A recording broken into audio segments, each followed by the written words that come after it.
চলমান দীর্ঘ তাপদাহ দ্রুত শেষ হতে যাচ্ছে বলে সুখবর দিল আবহাওয়া অধিদপ্তর। মে মাসের শুরু থেকেই দেশ জুড়ে বৃষ্টি নামবে বলে জানিয়েছেন আবহাওয়া অফিস। রহমতের সেই বৃষ্টি কমবে গরমের তীব্র তাপদাহ। শুক্রবার আবহাওয়া অধিদপ্তর এই তথ্য জানান। চলমান তাপদাহ এপ্রিল মাস পুরোটাই পড়তে পারে। ঢাকাসহ তাপদাহ চলমান এলাকাগুলোতে তাপমাত্রা আরও বাড়বে।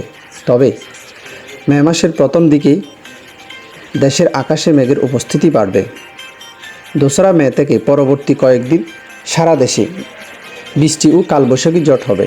এতে গরমের তীব্রতা অনেকটাই কমবে। আবহাওয়া পূর্বাভাসে বলা হয়েছে, চলমান হিট অ্যালার্ট 28শে এপ্রিল পর্যন্ত বলবৎ থাকবে এবং তা বাড়তে পারে মে মাস পর্যন্ত। গত 24 ঘন্টায় দেশের সর্বোচ্চ তাপমাত্রা রেকর্ড হয়েছে যশোরে 42.4 ডিগ্রি সেলসিয়াস, আর সর্বনিম্ন তাপমাত্রা ছিল তেঁতুলিয়ায় 17.7 ডিগ্রি সেলসিয়াস, জানিয়েছে আবহাওয়া অধিদপ্তর। আবহাওয়া অধিদপ্তর হিসাবে গতকাল ঢাকায় দিনের তাপমাত্রা উঠে 39.2 ডিগ্রি সেলসিয়াস, আর সর্বনিম্ন তাপমাত্রা ছিল 28.2 ডিগ্রি সেলসিয়াস।